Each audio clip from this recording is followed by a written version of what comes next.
Oh, hi, sweetie. What's up? You were wondering what I was working on?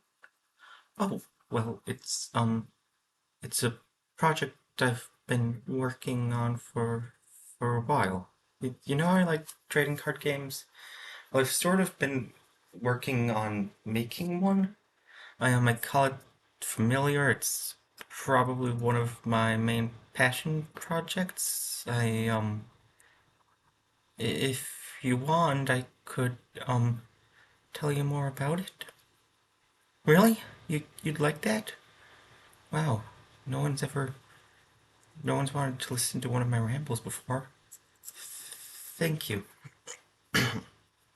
Okay, so to start out, there are two types of cards. There are mages and the titular familiars. Mages are just like magic people, and familiars are more magical creature spirit types. This front row here on the playfield is for the mages. There's the ones that are like actually physically fighting and stuff. And then the familiars go on this back row here. Yeah, the purple one. They power up the mages with effects and also higher stats. Get mana each turn equal to the current turn count, so first player gets 1, then 2 for the second player, then player 1 turn 2, they're up to 3 mana. Mana also carries over between turns. I know not all games do that, but I wanted to do that for this one. Mages have a variety of classes, just basic classifications that sometimes interact with cards. Like one of the early cards I made, it bonds itself instantly to a card on the field if a warrior mage leaves the field.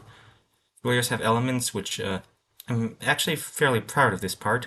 The elements are divided into the more earth, nature-based Gaia elements, earth, water, wind, and the more space or energy-based Astra elements, dark, light, and fire. I know it's the same as the attributes in Yu-Gi-Oh, but they have a good set of elements there. It's like they don't have a copyright over any specific elemental system. And the elements are further divided based on the cycle of death and rebirth, the samsara, that whole thing.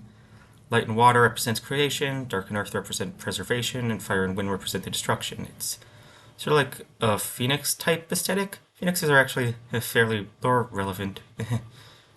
Oh yeah, lore. I was sort of inspired by Vanguard there to make like specific lore about the history of this world, Gaiastra, and the creatures there. So like over here in the fields area on the map, that's where the Crimson people live, and the Divine people live over in this more wooded jungly area. Yeah, divine because they make things with vines because yeah, that whole thing. There's a bunch of stuff with like creator deities, ancient evil, sealed evils. Over up here, we've got the oppressive empire that looks all shiny and stuff, but also is built on the backs of the oppressed working class. There's a death cult, fairies, very cute little accessories made of like bits of nuts and berries and stuff. Some dragons, well, a lot of dragons. You know how much I like dragons. I'm sorry, sorry I've been rambling too much. You don't mind? Oh, wow. Thanks. That means a lot to me.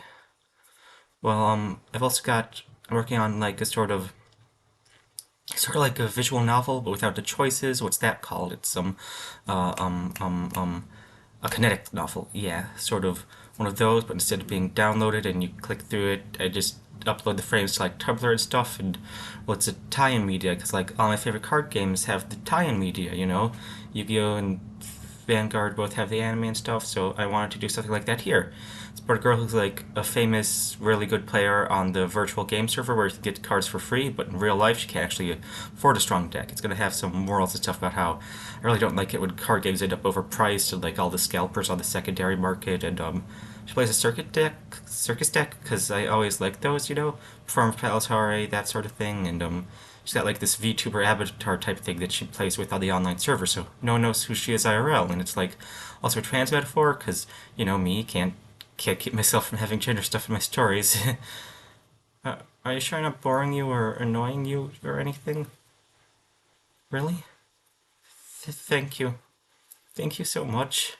It means a lot to me that were willing to sit through this whole spiel.